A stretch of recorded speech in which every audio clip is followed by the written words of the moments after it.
Hi everybody and welcome back to the BizTech Academy.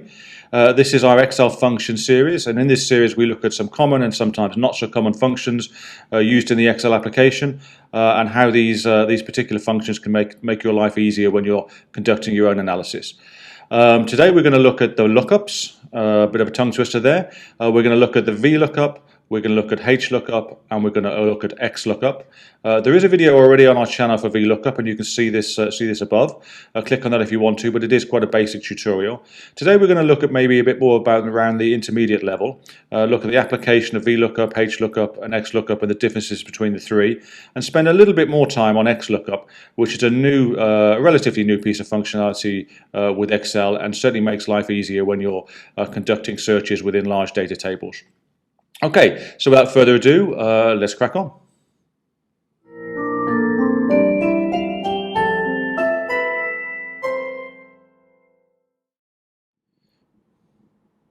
Okay then, VLOOKUP. So to start with, we'll just go through a description of what it actually is, just for those of you who are unaware. But Excel's VLOOKUP function is short for vertical lookup. So the V stands for vertical. No clues on what the H might stand for in HLOOKUP. And the vertical, or the VLOOKUP, is a powerful tool used to search for specific values in a vertical column and retrieve information from a corresponding column in the same row.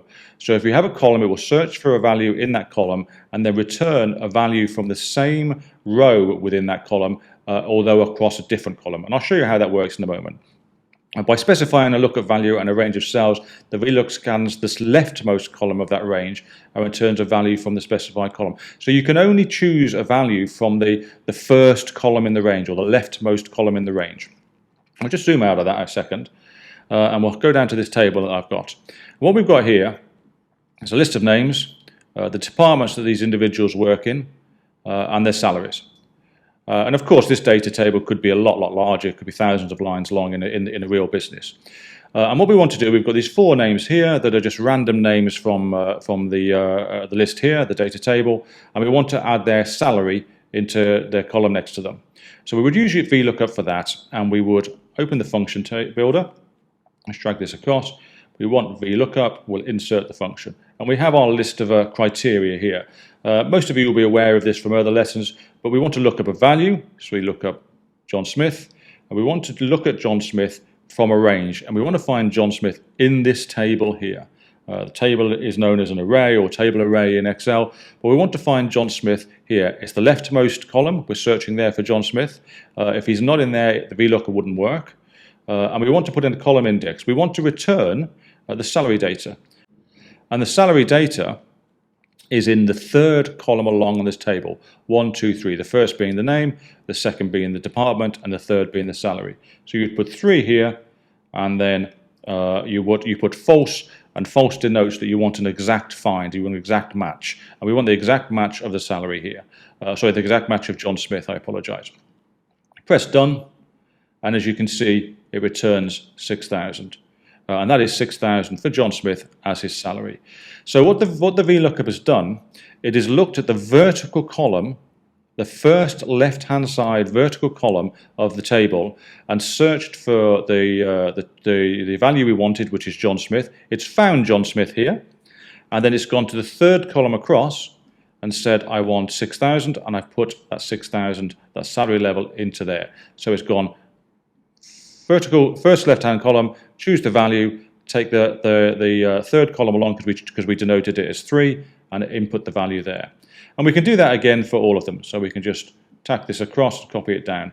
One problem of warning, though, as I've said to people many before when we've looked at these sort of things, because this table is not an absolute table, so it is just a range of relative cells. You can see that if we click on Ahmed Khan here, the table is moved down. So we need to lock that table in place, and you can do that in one of two ways. You can name the table, or you can simply make them as absolute cells. Just for the purpose of this exercise, we'll just make the first calculation, which has the full table, absolute cells, and to do that, we click on the range, the two references A2 to C11, and we would wrap those cell names around with dollar signs. The shortcut for that is to press F4, so we just do that, F4, press enter, and then copy this down or autofill this, and you can see now if I click on Ahmed Khan, the table is the same table. Same with Olivia and Anna.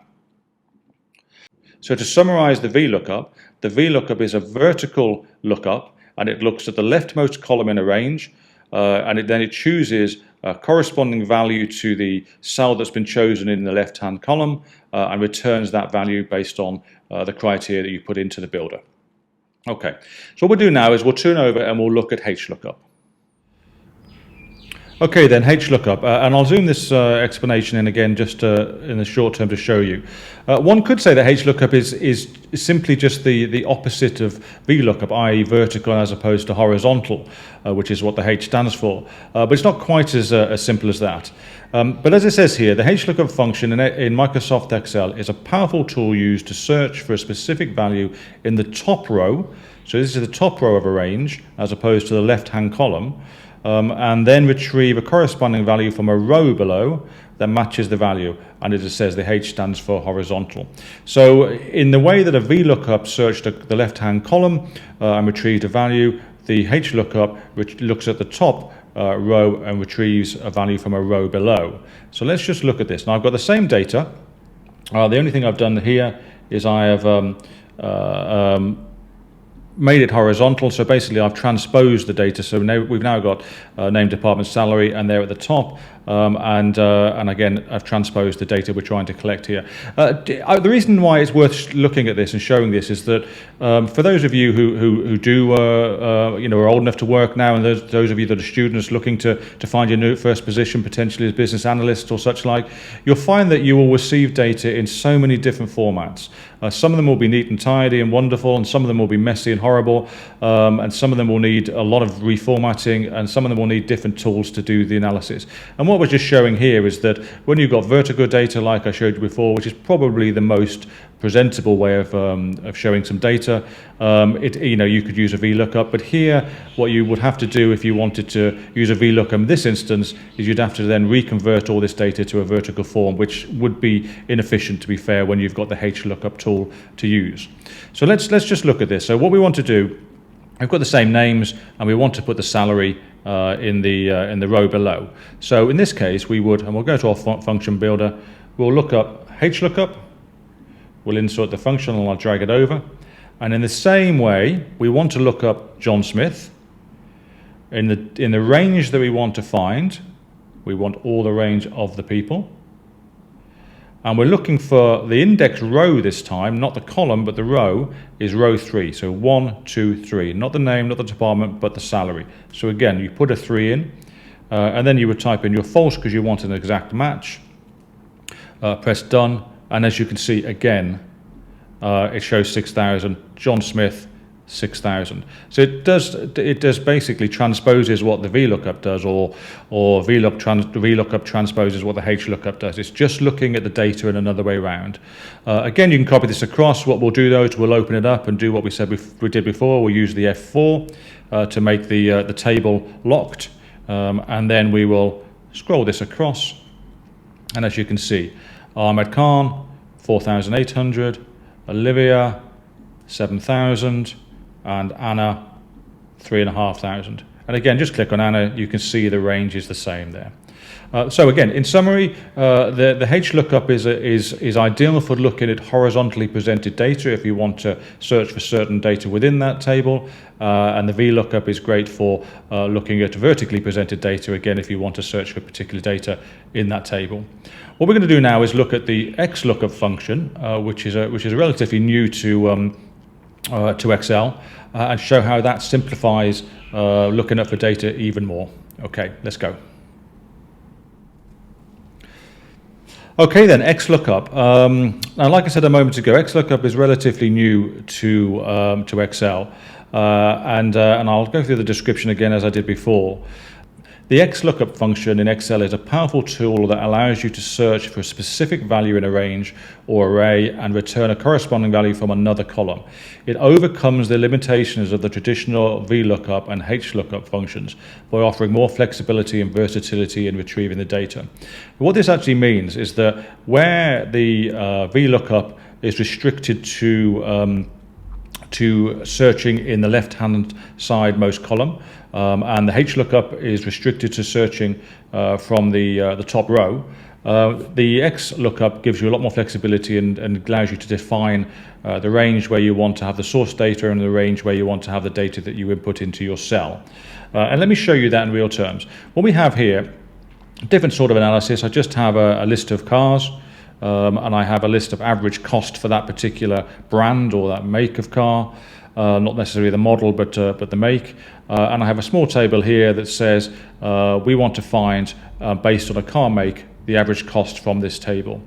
So again, if we use the function builder, and we'll go over to XLOOKUP, we'll insert the function, and we'll bring this over.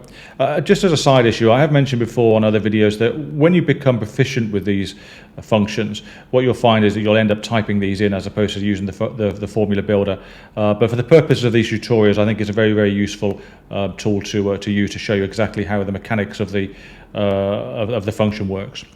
So in here, we've got a number of different, I think they're called arguments or criteria. You've got a lookup value, a lookup array, a return array, an if not found, a match mode, and a search mode. Okay, so it's only the first three here that are mandatory, you have to put in for this function to work. The bottom three are not needed, they're optional.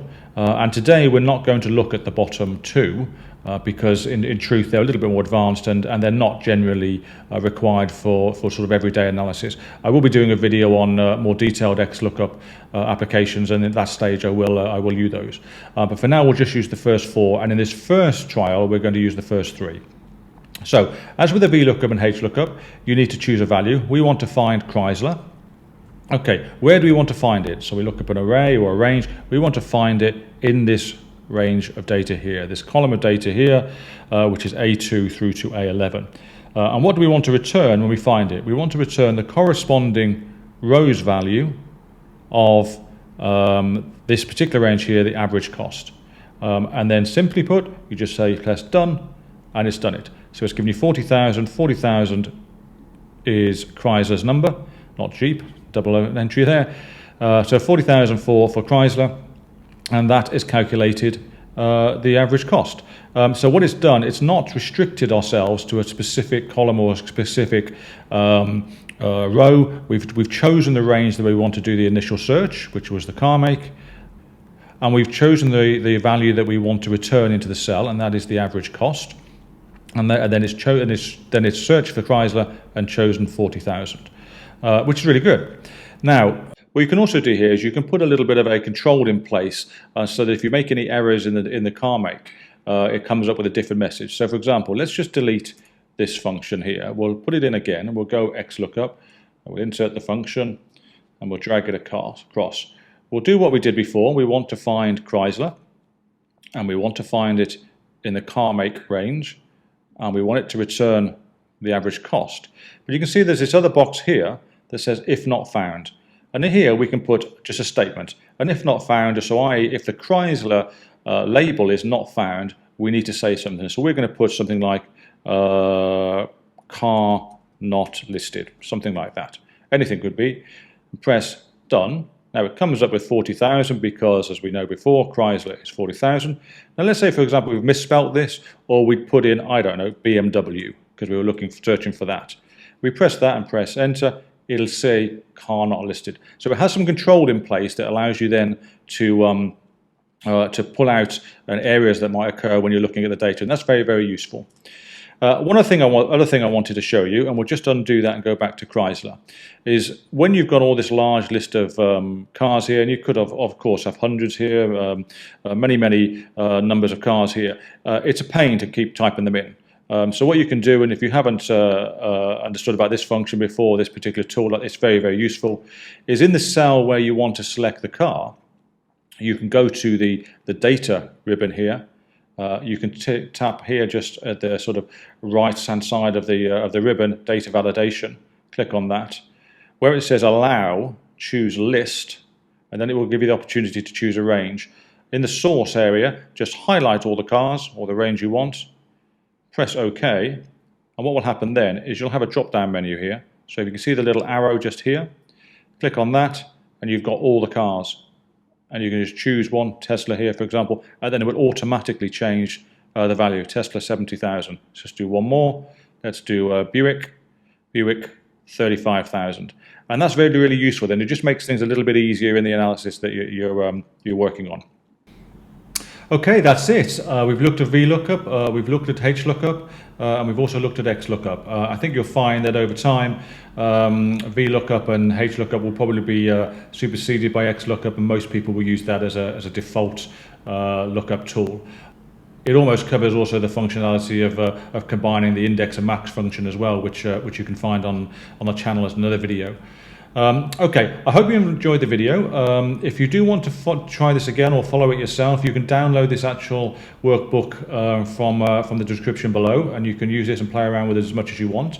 Of course, if you did like the video, it'd be great if you can give us a thumbs up, subscribe to the channel, and press the alert button. We do release videos most days. But in the meantime, thanks very much for watching, and I'll see you in the next one. Bye-bye.